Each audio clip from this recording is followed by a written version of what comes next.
Hello students, कैसे हैं आप? आज प्लस टू का रे ऑप्टिक्स का नेक्स्ट टॉपिक लेकर आए हैं, ऑप्टिकल इंस्ट्रूमेंट का टेलीस्कोप।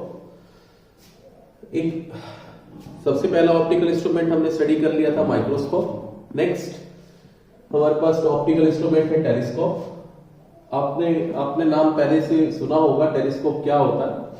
जनरली क्या होता है कि जो लॉन्ग डिस्टेंस ऑब्जेक्ट होते हैं उनको देखने के लिए हम टेलीस्कोप का यूज करते हैं। ठीक है, लॉन्ग डिस्टेंस ऑब्जेक्ट जो होते हैं जैसे मून है या डिफरेंट और प्लैनेट्स है या स्टार्स है, उनको अगर हमने देखना है तो हम टेलीस्कोप का यूज करते हैं। ठीक है, it is use to see distant object. Distant object का मतलब जो बहुत दूर होते हैं, like star, moon, planets etcetera. जो हमने टेलीस्कोप स्टडी करने हैं वो दो टाइप के टेलीस्कोप होते हैं जनरली। एक होते हैं रिफ्रैक्टिंग टेलीस्कोप, इसे हम एस्ट्रोनॉमिकल टेलीस्कोप भी बोलते हैं। ठीक है, और सेकेंड टाइप के होते हैं रिफ्लेक्टिंग टेलीस्कोप। इसमें हम कैसेरियन टेलीस्कोप हमने स्टडी करना है। ठीक है, ये दो टाइप के। अब हमें रिफ्रैक्टिव टेलीस्कोप के एक डिसएडवांटेज है जिसकी वजह से हमें रिफ्लेक्टिव टेलीस्कोप को यूज करना होता है, क्योंकि रिफ्रैक्टिव टेलीस्कोप के अंदर जैसे हम आगे स्टडी करेंगे, क्योंकि रिफ्रैक्टिव टेलीस्कोप में ये लाइक माइक्रोस्कोप ही है। माइक्रोस्कोप में हम दो लेंस यूज करते थे, ऑब्जेक्टिव और आईपीस लेंस। इसमें भी हम दो लेंस यूज करेंगे, ऑब्जेक्टिव और आईपीस लेंस। सिर्फ डिफरेंस क्या है, वहां माइक्रोस्कोप में जो हमने स्टडी किया था, जो ऑब्जेक्टिव लेंस था वो किस नेचर का होता था, वो स्मॉल फोकल लेंथ का होता था, और आईपीस लेंस जो होता था वो लार्जर फोकल लेंथ का होता था। लेकिन यहाँ अपोजिट होता है टेलीस्कोप के अंदर। जो ऑब्जेक्टिव लेंस हम स्टडी करेंगे वो लार्ज फोकल लेंथ का होगा या लार्ज अपर्चर का होगा, ताकि वो ज्यादा से ज्यादा लाइट रेज जो है वो गेन कर सके। किससे? जो ऑब्जेक्ट है फार अवे फ्रॉम अस, ठीक है ना, उससे ज्यादा से ज्यादा लाइट रेडिएशन को एब्जॉर्ब कर सके। इसीलिए ऑब्जेक्टिव लेंस वैसा बनाया जाता है, लार्जर इन साइज बनाया जाता है। आईपीस लेंस क्या होता है, वो स्मॉल फोकल लेंथ का होता है या स्मॉल अपर्चर का होता है इसके अंदर। ठीक है, क्योंकि लार्ज ऑब्जेक्ट है ना जिनको हमने स्टडी करना है, जिनको हमने देखना है, तो उनमें से जो लाइट रेडिएशन है वो बहुत ज्यादा आ रही है।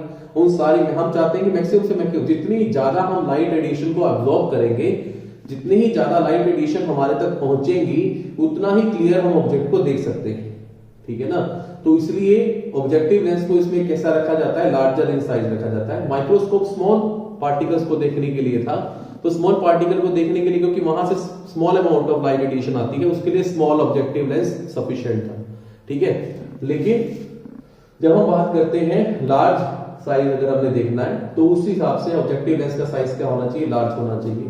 यही इसके डिसएडवांटेज आ जाते हैं कि इतना लार्ज लेंस हम मैन्युफैक्चर नहीं कर सकते। अगर हम करते हैं तो उसमें और प्रॉब्लम्स, ब्लरनेस आनी स्टार्ट हो जाती है या पिक्चर फटने स्टार्ट हो जाते हैं, मतलब कलर सैचुरेशन नहीं रहता। वो इसके ड्रॉबैक में आता है रिफ्रैक्टिव टेलीस्कोप की। ठीक है, रिफ्रैक्टिव टेलीस्कोप के अंदर हमने क्या किया, हम क्या करते हैं, लेंस को रिप्लेस कर देते हैं with a mirror, concave mirror. ठीक है, अब कनकेव मिरर का साइज आप अगर लार्ज भी कर देंगे तो कोई प्रॉब्लम नहीं है, क्योंकि उसका इफेक्टिव वेट कम ही रहता है लेंस के मुकाबले। ठीक है ना, तो इसमें हमने कैसेरियन टेलीस्कोप हमने स्टडी करना है। Magnification power of telescope microscope जैसा ही फॉर्मूला है, visual angle formed by final image beta two the visual angle formed by object that is alpha. अब विजुअल एंगल आपको बताया था कि एक ऑब्जेक्ट आई से जितना एंगल बनाता है वही हमारे पास क्या होता है, विजुअल एंगल होता है।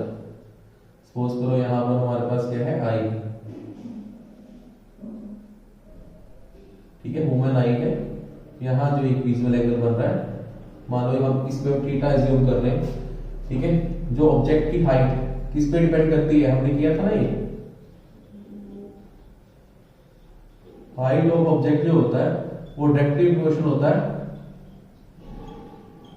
विजुअल एंगल की। जैसे जैसे हाइट बढ़ानी है वैसे वैसे विजुअल एंगल क्या होता जाता है, लार्ज होता जाता है। क्योंकि हम इसे हाइट अगर मुझे इंक्रीज करनी है ऑब्जेक्ट की, तो मैं उसको क्लोजर टू आइज लेकर आऊंगा, क्लोजर टू आइज लेकर आऊंगा, तो उसी हिसाब से फिर अगर मैं उसको पास लेकर आऊंगा तो थीटा एंगल भी क्या होता जाएगा, लार्ज होता जाएगा। ये विजुअल एंगल होता है हमारे पास। और हमने डिस्टिंक्ट पॉइंट तो हमने किया हुआ है कि डी हमारे पास क्या होता है, 25 सेंटीमीटर होता है, जो सबसे मतलब जिसमें हमें सबसे क्लियर इमेज मिलती है। ठीक है ना, हमारी आईज बिल्कुल क्लियर इमेज देख पाती है। Least distance of distinct object हमने किया हुआ है, बी पॉइंट होता है। इतना नोट डाउन करो, फिर आगे मूव करते हैं।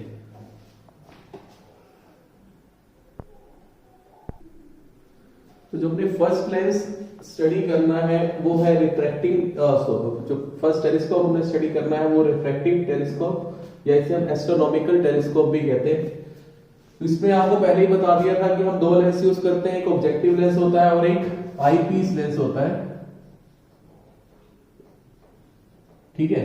और ऑब्जेक्टिव लेंस इस केस में क्या होता है, लार्ज अपर्चर का होता है या उसकी फोकल लेंथ हम लार्ज कंसीडर करते हैं। क्यों कंसीडर करते हैं, ताकि हम ज्यादा से ज्यादा लाइट रेडिएशंस जो डिस्टिंक्ट, जो मतलब काफी दूर डिस्टेंस पर है ऑब्जेक्ट, उससे ज्यादा से ज्यादा लाइट रेडिएशंस हम कलेक्ट कर सकें। उस कलेक्ट करने के लिए इसकी फोकल लेंथ को लार्ज रखा जाता है या हम इसे लार्ज अपर्चर का बनाते हैं, ठीक है। अब इस पर लाइट रेडिएशन कहां से आ रही है, डिस्टेंट ऑब्जेक्ट है, मतलब बहुत लार्ज डिस्टेंस पर है, दैट मींस हम ये बोल सकते हैं कि इनफाइनाइट डिस्टेंस पर है। तो इंफिनिटी से कोई भी लाइट रेडिएशन आती है तो वो नियरली पैरेलल आती है, ठीक है, पैरेलल टू ईच अदर होती है, ठीक है ना।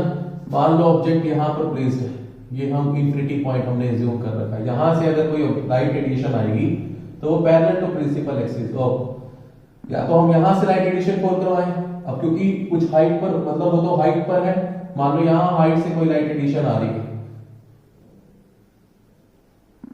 मान लो एक लाइट रेडिएशन ये आई, ठीक है, रिफ्रैक्ट हुई और पॉइंट पर मूव कर गई, रिफ्रैक्ट हुई है ना। सेकेंड लाइट रेडिएशन हमने कहां से मूव करवाई, ऑप्टिकल सेंटर से ही मूव करवा ली, उसकी क्या होगी, देखो ये लाइट रेडिएशन एक दूसरे की क्या होगी, पैरेलल होगी, ठीक है, पैरेलल हुई और ये एक पॉइंट पर क्या कर जाएंगी, मीट कर जाएंगे, ठीक है। जो लाइट रेडिएशन इनफाइनाइट डिस्टेंस से आती है या लार्ज डिस्टेंसेस से आती हैं वो एक दूसरे के पैरेलल होती है, ये पैरेलल रेज आ रही है,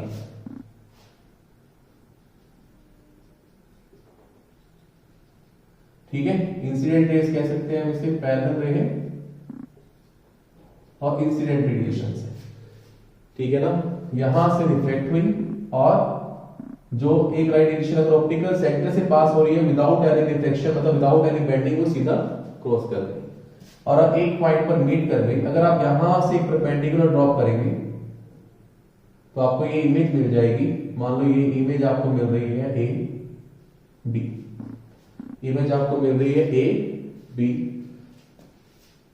ठीक है। अब टाइप ऑफ इमेज जो ऑब्जेक्टिव लेंस बना रहा है,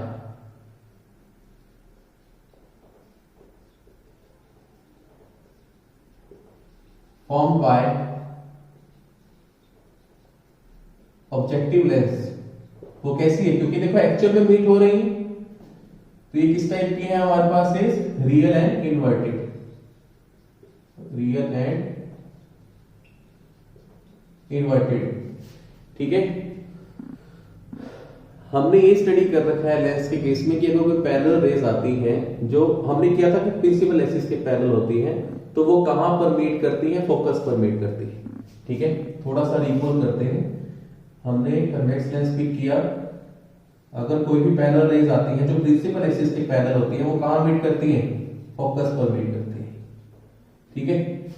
एक टर्म और होती है फोकल प्लेन। फोकल प्लेन क्या होता है, अगर कोई भी पैरेलल रेज आ रही है, ये नहीं है कि वो जरूरी नहीं है कि प्रिंसिपल एक्सिस के पैरेलल होगी, जैसे अभी हमने ये बनाई पैरेलल रेज, जैसे ये पैरेलल रे आई यहां चली गई, ये पैरेलल रे आई यहां पर मीट कर रही है, तो ये जिस पॉइंट, मतलब जिस प्लेन में एक्ट करेंगी वो हमारे पास क्या होता है, फोकल प्लेन होता है। पैरेलल रेज हमेशा फोकल प्लेन में ही लाई करती है, मतलब आपको जो ये पॉइंट मिलेगा ये आपको फोकस ऑफ दिस लेंस ही मिलेगा, फोकस ऑफ दिस लेंस, ठीक है ना। मतलब कहीं पे भी बनेगा वो फोकस से ही परपेंडिकुलर आप ड्रॉ करोगे, आपको वहां पर इमेज मिलेगी। अगर सपोज करो यहां से लाइट रेडिएशन आ रही होती, ये मान लो यहां से कोई लाइट रेडिएशन आ रही है, ठीक है, ये यहां से ये रिफ्लेक्ट हुई, ये भी आपको कहां पर एक्ट करेंगी, इसी फोकल प्लेन में ही लाई करेंगी हमेशा। अगर पैरेलल रेज का एक ही रूल है कि वो फोकस पर मिलती है, ठीक है। वो कब मिलती है, अगर पैरेलल टू प्रिंसिपल एक्सिस आ रही है। अगर वो पैरेलल टू प्रिंसिपल एक्सिस नहीं आ रही लेकिन वो पैरेलल है एक दूसरे के, जैसे ये एक दूसरे के पैरेलल है, वो जहां मीट करेंगी वो उस प्लेन को हम क्या बोलते हैं, फोकल प्लेन बोलते हैं। मतलब वो आप वहां से अगर परपेंडिकुलर ड्रॉप करोगे प्रिंसिपल एक्सिस पे तो आपको वो पॉइंट क्या मिलेगा, फोकस ही मिलेगा। जैसे अगर हमने यहां से परपेंडिकुलर ड्रॉप किया जो हम बोल रहे हैं कि इमेज हमें मिल रही है, एक तरीके से आपको ये फोकस ऑफ ऑब्जेक्टिव लेंस ही मिल रहा है। ठीक है, अगर आप यहां से डिस्टेंस मेजर करोगे तो आपको focal length of objective lens ही मिलेगी। ठीक है, एफ नॉट हमारे पास क्या है, focal length of objective lens ही है। ठीक है, एक प्लेन पे लाई करता है, उस प्लेन पे अगर हम एक परपेंडिकुलर ड्रॉप कर देंगे प्रिंसिपल एक्सिस से, तो हमें फाइनली क्या मिलेगा, फोकस, और फोकस ही मिल जाएगा किसका, ऑब्जेक्टिव लेंस का। ठीक है, यहां तक तो ये ध्यान से समझना है कॉन्सेप्ट। हमें टाइप ऑफ इमेज कैसे मिली, रियल और इन्वर्टेड है। अब देखो, जैसे हमने माइक्रोस्कोप में किया था, ये जो हमें फाइनल इमेज दे रहा है, ठीक है, ये जो हमें फाइनल इमेज दे रहा है, ये दूसरे वाले लेंस के लिए क्या है हमारे लिए, वो ऑब्जेक्ट का काम करेगी।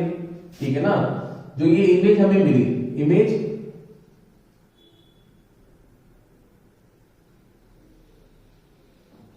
Form by objective lens is worked as object of eyepiece lens. Work बोल दो या एक्ट एज वर्चुअल ऑब्जेक्ट।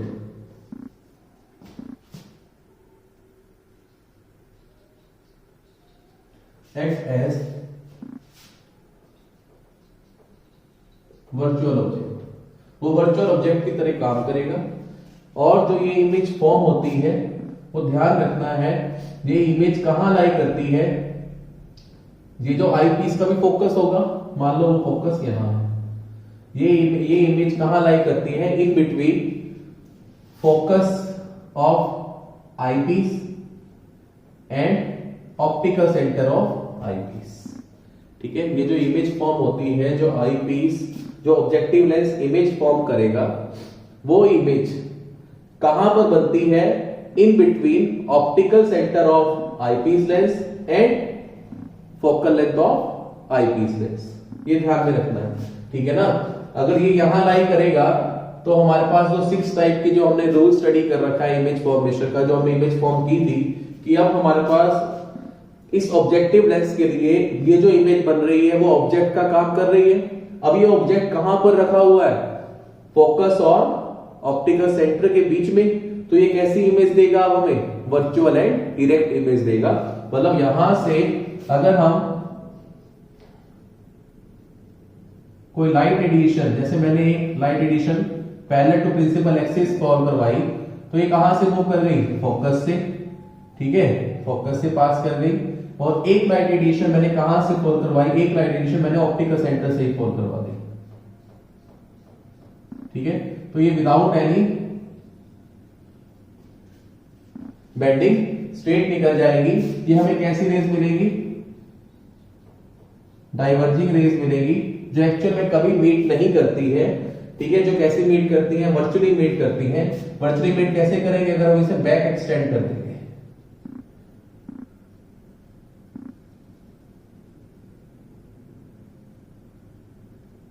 कहीं ना कहीं यहां मीट कर जाएगी। यहां से अगर हम एक परपेंडिकुलर ड्रॉप करेंगे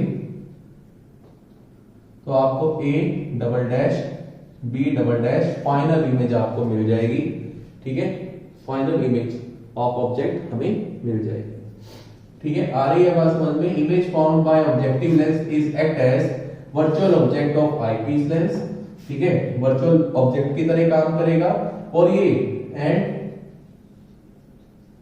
this virtual object is placed in between, कहीं ना कहीं कहां पर लाई कर रहा है, focus of eyepiece lens and optical centre of eyepiece lens. ये जो इमेज फॉर्म कर रहा था हमारे पास ऑब्जेक्टिव लेंस, वो वर्चुअल ऑब्जेक्ट की तरह काम करेगा, किसके लिए, आईपीस लेंस के लिए। और ये कहां पर लाई करेगा ये object, in between focal length of eyepiece lens and optical centre of eyepiece lens. ठीक है, यहां पर लाई करेगा। क्लियर है इतना पोर्शन यहां तक, ठीक है ना। अगर मैं यहां से देखूं तो ये हमारे पास क्या बन गया, यहां से लेकर यहां तक इमेज, जो इमेज डिस्टेंस है फोकल इमेज डिस्टेंस है ऑप्टिकल सेंटर से कहां तक का, जो इमेज ऑब्जेक्ट हमने रखा हुआ है वर्चुअल ऑब्जेक्ट। ठीक है, वर्चुअल ऑब्जेक्ट डिस्टेंस हो गया एक तरीके से कि ऑब्जेक्ट हमने कितने डिस्टेंस पे रखा हुआ है आईपीस लेंस से। ठीक है, यहां तक इतना नोट डाउन करो। और जो फाइनल इमेज हमें फॉर्म हो रही है, इमेज डिस्टेंस अगर हम देखें तो वो हमारे पास ये भी आ गया, ये इमेज डिस्टेंस हो गया। इतना नोट डाउन करो, फिर हम आगे मूव करते हैं।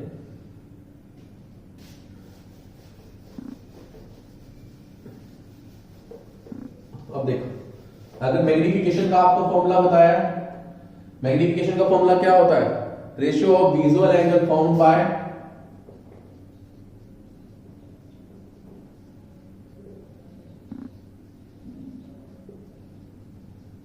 इमेज, जो हमने बीटा से शो किया, divide by visual angle found by object, जिसे हमने अल्फा से शो किया। ठीक है, यहां तक जो फाइनल इमेज, आप इसे फाइनल इमेज बोलिए, फाइनल इमेज जो फॉर्म कर रही है। ठीक है, और जो ऑब्जेक्ट फॉर्म कर रहा है वो एंगल कितना है, अल्फा। अगर आप देखिए अल्फा एंगल अगर हम बनाए, ये तो हमारे पास चलो आ गया point, A double dash B double dash हमारे पास इमेज आ गई। मान लो ये विजुअल एंगल है, ठीक है, जो ऑब्जेक्ट फॉर्म कर रहा है अल्फा, ये अल्फा एंगल होगा तो ये एंगल भी अल्फा हो जाएगा। ठीक है, अगर ये अल्फा एंगल है, क्योंकि ये एंगल क्या होता है, जो ऑब्जेक्ट, जो हमारे पास ऑब्जेक्ट पड़ा हुआ है, ऑब्जेक्ट कितना एंगल फॉर्म कर रहा है, इनिशियली तो अल्फा ही कर रहा था। ठीक है, ऑब्जेक्ट ये अल्फा है तो मैथमेटिक के अकॉर्डिंग ये वाला एंगल भी अल्फा हो जाएगा। और जो इमेज ये बन रही है final image A double dash B dash, और बना कौन रहा है फाइनल इमेज आईपीस लेंस, तो इससे जो एंगल ये हमारे पास आएगा, ये मैंने मान लिया ये क्या है, बीटा। अब मुझे मेनली ये अल्फा और बीटा एंगल जो है वो फाइंड आउट करनी है। ठीक है, आ रही है बात समझ में। अगर मैं देखो in right angle triangle, in right angle triangle O A B, ये राइट एंगल ट्रायंगल पिक कर लो ओ ए बी, और tan अल्फा फाइंड आउट करो, तो वो किससे इक्वल होगा, परपेंडिकुलर बाय बेस। अब यहां परपेंडिकुलर क्या है हमारे पास, ए बी, और बेस क्या है हमारे पास, ओ ए, और ओ ए की वैल्यू किससे इक्वल है, फोकल लेंथ के इक्वल है। मतलब ये F naught divide by, sorry A B divide by F naught हो जाएगा। ठीक है, A B divided by F naught हो जाएगा। ठीक है, क्योंकि ऑब्जेक्ट हमारा कहां पर प्लेस्ड है, बहुत दूर, जितना ज्यादा डिस्टेंस ज्यादा होगा ऑब्जेक्ट और लेंस के बीच में, उतना ही ये एंगल भी बहुत ज्यादा स्मॉल होगा। ठीक है ना, अगर ऑब्जेक्ट पास में होगा तो हमारे पास अभी बताया था कि विजुअल एंगल डायरेक्टली प्रोपोर्शनल होता है हाइट ऑफ एन ऑब्जेक्ट के। ठीक है ना, अब डिस्टेंस ऑब्जेक्ट आपको बिल्कुल स्मॉल पॉइंट साइज नजर आता है, तो डेट मींस वो बहुत ज्यादा डिस्टेंस पर है, जिससे जो हमारे पास ये विजुअल एंगल होता है वो भी क्या हो जाता है, बहुत स्मॉल हो जाता है। Alpha is to much small. अगर एंगल बहुत ज्यादा स्मॉल है तो हम tan ऑफ अल्फा को नियरली इक्वल टू अल्फा ही लिख देते हैं। ठीक है, तो यहां से अल्फा की वैल्यू हमारे पास क्या आ गई, A B divide by F naught, इतना इसे नोट डाउन करो। ठीक है, ये अल्फा की वैल्यू हमारे पास आ जाएगी A B divided by F naught. Similar way में अगर मैं राइट एंगल ट्रायंगल पिक कर लूं, ओ डैश ए और बी, ओ डैश ए और बी, और यहां से tan of beta find out करूं, वो किससे होगा, परपेंडिकुलर, जो अभी भी ए बी है, अपॉन में बेस, बेस हमारे पास क्या हो जाएगा, यूई के इक्विवेलेंट हो जाएगा। ठीक है ना, ये आप चाहे पहले यहां नोट डाउन कर लो कि वो ओ डैश ए के इक्विवेलेंट है, फिर हम finally A B divided by u e, u e is the object distance from eyepiece. ठीक है, और देखो बीटा भी क्या होगा, also टू मच स्मॉल, अगर बीटा भी स्मॉल है तो हम tan ऑफ बीटा को नियरली इक्वल टू बीटा लिख देते हैं, ठीक है। तो यहां से बीटा की वैल्यू फाइनली हमारे पास क्या आ जाएगी, A B divided by u e. हमने अल्फा भी फाइंड आउट कर लिया, हमने बीटा भी फाइंड आउट कर लिया, ठीक है। इतना नोट डाउन करो, फिर मैं उत्तर अब करूंगा। मुझे फाइनली क्या चाहिए, मैग्निफिकेशन। मैग्निफिकेशन किससे इक्वल है, beta divide by alpha. What is the value of beta, A B divide by u e. What is the value of alpha, A B divide by F naught. A B से A B cancel out हो जाएगा, तो magnification का formula आ गया in case of reflecting telescope u e, F M is equal to F naught divided by u e. This is the final result, ठीक है।